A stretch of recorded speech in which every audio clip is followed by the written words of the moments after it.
लोकी episode 4 की शुरुआत में हम सभी तरफ तबाही होते हुए देखते हैं। लोकी और सिल्वी की आखिरी उम्मीद भी खत्म हो चुकी थी, इसलिए वो दोनों हताश होकर बैठ जाते हैं। तब सिल्वी बताती है कि वह एक छोटी सी बच्ची थी। उस वक्त टीवी के एजेंट्स आए और उसकी रियलिटी को खत्म करके उसे टीवी ले गए। वो लोग मुझे खत्म करते उससे पहले ही मैंने एक एजेंट से उसका टेम्पलेट छीना और वहां से भाग निकली, लेकिन हर बार किसी तरह वो मुझे ढूंढ लेते थे और तब जाकर मुझे समझ आया कि आपदाओं में छुपकर उनसे बचा जा सकता है। समय के साथ अब इन दोनों के अंदर एक दूसरे के प्रति प्यार की लहर उठ चुकी थी और दोनों का एक दूसरे के करीब आना सीक्रेट टाइमलाइन में शाखा बना देता है, जिसकी वजह से टीवी इन्हें ढूंढ लेता है और इन्हें पकड़ लिया जाता है। इस तरह से दोनों बच जाते हैं। लोकी और सिल्वी दोनों को अलग अलग जगह बंद किया जाता है। लोकी ने मोबियस को धोखा दिया था, इसलिए मोबियस गुस्से में लोकी को उसकी बुरी याद के एक टाइम लूप में डालने वाला होता है। तभी लोकी कहता है कि टीवी की सच्चाई वो नहीं है जो तुम्हें बताई गई है। टाइम कीपर्स ने तुम लोगों को नहीं बनाया है, बल्कि जितने भी लोग यहाँ काम करते हैं वो सभी वेरिएंट्स हैं जिनकी यादों को मिटा दिया गया है। मोबियस को लोकी की बातों पर भरोसा नहीं होता है, जिसके बाद वह उसे टाइम लूप में डाल देता है। फिर वह सिल्वी से पूछताछ करने के लिए जाता है, लेकिन उसे यह कहते हुए मना कर दिया जाता है कि किसी को भी इस वेरिएंट से मिलने की इजाजत नहीं है। जब मोबियस रवोना से इसके बारे में पूछता है तब वह कहती है कि सिल्वी बहुत ही खतरनाक है और मैं नहीं चाहती कि वो एक बार फिर हमारे हाथों से निकल जाए या टीवी को किसी तरह का नुकसान पहुंचाए। इसके बाद वह एजेंट C20 के बारे में पूछता है, तब रवोना कहती है कि वह मर चुकी है। यह सुनकर मोबियस और ज्यादा सवाल जवाब करता है कि वह तो बिल्कुल ठीक थी, तो आखिर उसके साथ क्या हुआ। तब रवोना समझ जाती है कि मोबियस उसके ऊपर डाउट कर रहा है, इसलिए वह बात को घुमा देती है और उसे बधाई देती है कि उसने लोकी और सिल्वी को पकड़ लिया, जिसकी वजह से टाइम कीपर्स उससे बहुत खुश हैं। रवोना को इस तरह बातों को घुमाता देख वह समझ जाता है कि कुछ तो गड़बड़ है, इसलिए मौका मिलते ही वह रवोना के टेम्पलेट को उसके टेम्पलेट से बदल देता है। रवोना के टेम्पलेट से मोबियस को पता चल जाता है कि लोकी जो कुछ कह रहा था वो सब सच था। इसके बाद वह लोकी को टाइम लूप से बाहर निकालता है, लेकिन तब तक रवोना को भी पता चल गया था कि मोबियस उसके बारे में सब कुछ जान चुका है, इसलिए वो मोबियस को नष्ट कर देती है। वहीं दूसरी तरफ हम देखते हैं कि सिल्वी अपने जादू से हंटर B-15 की सभी यादों को वापस ले आती है, जिसके बाद वह सिल्वी का साथ देने को तैयार हो जाती है। रवोना लोकी और सिल्वी को टाइम कीपर्स के पास ले जाती है, जो उन दोनों को खत्म करने का आदेश देते हैं, लेकिन तभी हंटर B-15 वहां पर आती है, जो लोकी और सिल्वी को आजाद कर देती है। वो दोनों मिलकर सभी गार्ड्स को खत्म कर देते हैं और अंत में सिल्वी तीनों टाइम कीपर्स में से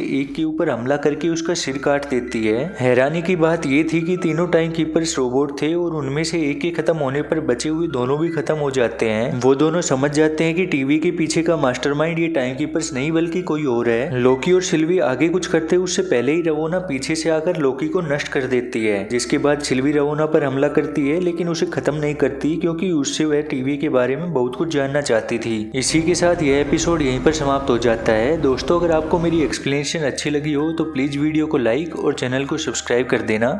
धन्यवाद।